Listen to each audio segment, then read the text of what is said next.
Good evening, folks. This is Andy Pedraza, Special Effects Academy. We are on the start of the week session in the Forex trading room for June 21st of 2020.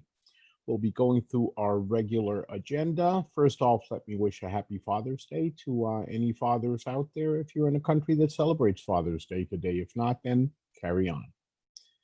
We will be going through our standard agenda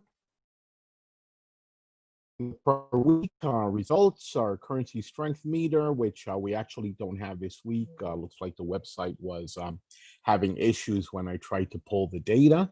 So it's not going to be showing the current results. We'll see if we get it fixed for next week. The calendar of fundamental announcements for this week that is beginning, a look at the major pairs on the daily charts, any setups we see in progress, and a few words in conclusion. Starting with our is on screen. We are up 15% at this point, so we're up about 3% or so from where we were last week on one trade that closed, and we did open another trade this week on the Aussie CAD, a short, which is currently carrying a small amount of profit. The intermediate term ledger did not fare as well. We lost a couple of percentage points, and we basically had about 6 trades. Most of them closed out with some degree of losses, and the winners didn't increase enough to outweigh that. Again, not a huge change, but still it was a negative for the week. And the short-term account, same thing happened. We had about almost a 6% drawdown. Most of the trades went negative, very small amounts, but they outweighed the profits for the week. Notes and opportunities for improvement was a flat bouncy week. Most of the pairs did go sideways, but they did bounce quite a lot while in the process of doing that. So a very tough market to trade, since your stop losses are pretty much guaranteed to be hit in either direction. So not the best environment. We did what we could, and of course we live to fight again. The secret in trading is never to lose too much, and then to capitalize on the weeks that do provide good profit. As a result, we had very light trading. We really didn't open a whole lot of trades. The market was sideways from the beginning of the week, so there were no fake outs or anything else to get us in. Economies are reopening cautiously around the globe amidst a spike in COVID cases pretty much everywhere. Looks like Brazil is the one being hardest hit right now, but most of the countries that have started reopening have had spikes in their infection rates and death rates, including China, which has actually closed their schools yet again. So they had reopened, and now they are shutting things down once more. So not too sure where things are going, but that is what is happening out there right now. Rioting and protests continue in the U.S. Oil continues to recover, silver as well. Light week up ahead on announcements. We really don't have much on the calendar. And again, a note or a plug for a live event we're thinking of rescheduling for September. I'm probably going to call the venue this week and see if they have any dates or any outlook as to what's going to happen, and see how we can start rescheduling that. So stay tuned for more news in that regard. Relative strength meter, as I mentioned, the website where I pulled this data was not cooperating, did not have updated data. So what you're seeing is from last week. Again, this was a pretty flat sideways week, so I wouldn't expect it to have changed much. But again, just be aware that this is stale data. It is not what it says on screen. Fundamental announcements for this week. We only have one event that is going to be traded. That is the interest rate decision coming out of the Reserve Bank of New Zealand on Tuesday night at 10 p.m. So we will be shifting our evening session that day forward somewhat, or at least that's my plan to trade that live. We'll just combine the sessions. Nothing else noteworthy on the calendar at this point. Now we look at our major pairs, the euro dollar. This is probably one of the few exceptions, and we did trade this one to some degree and took profit on it on one of the accounts After beginning the week very bullish. It was a very upward candle all the way up to resistance. The next 4 days had it pretty much sliding back down to a prior level of support. Interestingly enough, it is at that level of support, which shows a renewed dollar strength against the euro and maybe an indicator that this pair is going to start testing support, lower levels of support. So this is one of those we're keeping a close eye on to see what we can do. Pound dollar also retreated all the way to the outer trend line. Very, very sluggish, went also in both directions, did end up lower than where it started, but really not by much. So jury is still out. It's back inside a previous wedge. So we'll have to see which way it breaks this time, up or down, and trade accordingly. USD JPY, very flat, very little movement, so really didn't have much going for it. USD CAD was also extremely flat, no huge movements out of it, just following support. USD Swiss, the same, a little bit of a wider range in price action, but ended the week pretty much where it had started. Aussie dollar also tried to break towards the top and quickly failed, ending the week where it began. So you're seeing the pattern. Most of these pairs had either very small movements or when they did have larger movements, ended up going back to where they had begun. Kiwi dollar, same thing, went up and then came back down to where it started. Aussie Canadian looks like it's just hovering below. I shouldn't say hovering, I guess, if it's below. It's just staying below resistance. Hasn't attacked resistance convincingly for quite a while. Made a try early in the week and quickly retreated. It is breaking that outer trend line. So we may see, and most of these pairs, when you look at them, they are starting to show signs of being overextended. That doesn't mean they can't keep going in the same direction, but very likely we're going to see some support testing before, assuming they will, before they continue on their way up. And indeed, this may be the start of a reversal, which sees them going back down to much lower previous price ranges. Euro Swiss, probably one of the bigger movers. So this one did move significantly over the week, went all the way up and then all the way back down. But notice it did end pretty much where it started, around the support level at the 106.50. So another pair that was very easy to be caught on the wrong side of it, since it did move in both directions. Euro pound is starting to look as if it might break out towards the top. And I think we traded this and took a little bit of profit on it over the week, if I'm not mistaken. It is breaking out, so it bears watching to see how the week begins, to see if we're going to have an opportunity to trade it back up. I would be very, very cautious as to trading this first 24 hours of the market until we see what the market is trying to do. I'll probably just rely on what we've been doing for the past few weeks, which is setting up pending orders, basically letting the market come to us and take us in whichever direction. Euro JPY, another exception and another one we capitalized on. One of our few good wins was trading this one down. Started the week heading up and then completely collapsed, breaking through 2 levels of support. So this is probably the one, and the yen itself was probably the one exception to the sideways market. It did have a few pairs where it moved quite nicely. Euro Canadian is in a wide sideways range, so wide sideways channel, and it's currently right about the middle. We have been trying to trade the channel bounces, trying to trade it both up and down, depending which way the week was trending. And I think we probably did well on the Euro CAD, but not a whole lot of profit. They were very small profits when we exited. Pound JPY, and I mentioned the yen before, so this is another pair that moved quite well and another pair that we did trade successfully. I think we still have open trades on this one. Aussie JPY went up then back down, so pretty much sideways, but with a very wide bouncy range. Euro New Zealand, pretty flat, but showing more downside than upside. So it is slowly dropping, but it is sluggish. It's following the upper boundaries of a long-running trend line, and we'll see if it does start diverging or perhaps even give us a complete trip towards the bottom. There are about 600 pips to be had if it does do a test of the lowest levels of support.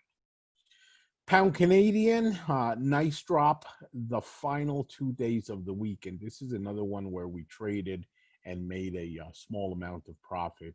Bouncy as well. So it was trying to go in both directions. Ultimately, decided to break down and ended the week at the next level of support at the 167.90, close enough to 168 for it not to make much difference. It still has room towards the bottom, but this has been a pair that has been very reluctant to break support and head down. So we'll see if this is the beginning of a real trend break or yet another fake out. And last but not least, the pound Swiss also moving down towards support. Did move in both directions, so went up the first couple of days in the week and then headed down. It wasn't a huge move, about 150 pips all told, so not the biggest mover in a pretty dull week, I should say. So that is the end of our charts. Setups we see in progress, of course, the coronavirus and its effect on the global economy continue to be the main factor. In the UK, they also have worries about the next Brexit deadline. They're supposed to be negotiating what life outside the EU means within the confines of continuing to trade with the EU, so basically trade agreements. And there are some pretty immovable deadlines set for the end of the year.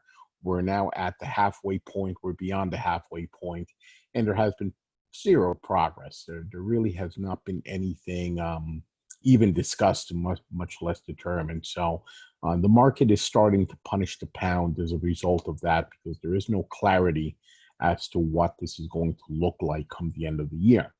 The dollar pairs, of course, are struggling, though they are keeping strength. Same issues with the coronavirus, but the economy in the U.S. is probably officially in recession, as is the U.K., by the way. But the U.S. has not been looking good. However, the stock market continues to go up. The dollar continues to maintain strength. So I think it's more of a matter of confidence in the U.S. still outweighing confidence in all the other economies. We may be in a poor position, but I think the consensus is everybody else is worse off. So the dollar has not retreated as much as you would expect it to. Of course, we continue seeing riots due to race tensions in the U.S. and around the world as well. After the death of one person at the hands of police in the last few weeks. So that has not stopped. And we are officially starting our election cycle here in the US. Presidential elections are in November, as they are every 4 years. And President Trump just kicked it off by having a rally, a live in-person rally in Tulsa, Oklahoma, the first one in quite a while. Well, the first one since the pandemic shut everything down. So things are starting to heat up in the election cycle. Australia, their economy is doing probably better than most, and they do seem to have a handle on the coronavirus. Same can be said for New Zealand. I think New Zealand was declared free of infections a few weeks back. So they're looking good, both Australia and New Zealand. And we can see both the Aussie and the Kiwi have been gaining strength. But as we saw in the charts, it's starting to look like they may be a bit overextended, and we may be in for a support test in the near future. The yen pairs continue to be very uncertain. They really haven't picked a direction. All in all, I would expect the yen to be gaining a lot more strength than it has in the last few weeks. And in fact, some weeks it has actually lost. So we'll have to see if the market comes to its senses in that regard. As I always remind people, the markets are not rational. They're just made of people who are trading, and they're trading emotionally. And the fact that something should go down doesn't mean it won't go up. This is why we don't trade what we think is going to happen or our gut feelings or anything like that. We trade what is actually happening in the market at any given time. And last but not least, here the euro pairs. Coronavirus, of course, continues to be a factor, but they have done a pretty good job of putting out monetary assistance to the countries that need it, and declaring a stimulus program that seems to have been very, very well received by the market. So the euro has actually gained in strength for most of the last few weeks. I think last week was one of the exceptions, especially against the dollar. It uncharacteristically dropped significantly. So again, have to see if the market decides that that was emotion or fear or whatever you want to call it, and the euro continues to regain, or if we are seeing a turnaround just on the basis that it moved too much too quick, and now there is a correction in the works. That is the end of my review for the start of the week. And as always, I try to end with a bit of a few last words here. Today, I titled this The Long View.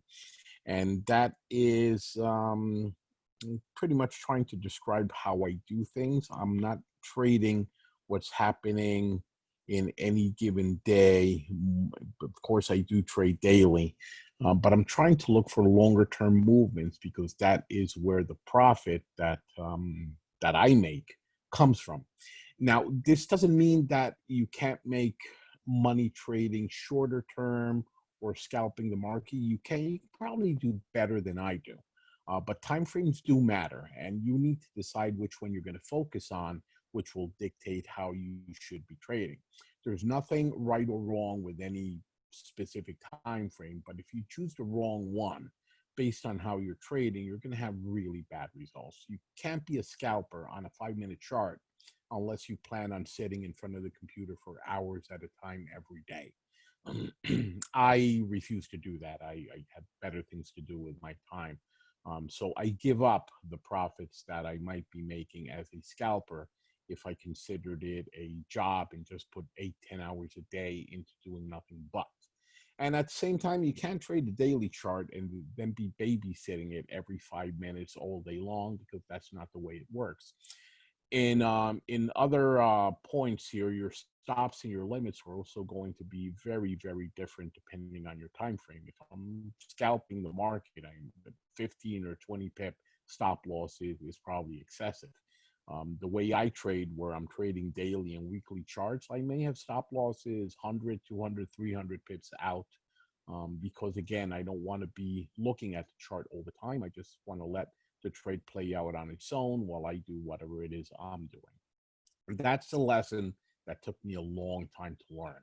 So I'm trying to shortcut this in your heads if you're still at that point. In the end, I decided that longer term trading was for me, simply because, well, I like it. It's my style. I'm profitable doing it. And more importantly, it doesn't require me to be sitting in front of MetaTrader for hours at a time. I trade 15, 20 minutes in the afternoon, another 15, 20 minutes in the evening. I do that live. You guys are with me. And then I'll trade a fundamental announcement if and when they come out, which is maybe 15, 20 minutes more. So all in all, I'd be surprised if I spend an hour a day in front of a chart. But that's not the only way to trade. You can certainly make a lot of money trading for hours at a time. You just need to realize that those are going to be very different styles of trading. You can't do what I'm doing if you're a scalper, and I can't scalp either the way I'm doing what I'm doing, or vice versa. So each one of us needs to decide what kind of trader we are, and that's the question I'm leaving here at the end. I don't expect an answer, just self-reflect here. What kind of trader are you? And that is the end of our session for today. Any comments or questions from anyone before we drop off? Okay, then I thank you very much. I will be sending a recording out very shortly, and I hope to see you throughout the week. Have a good one.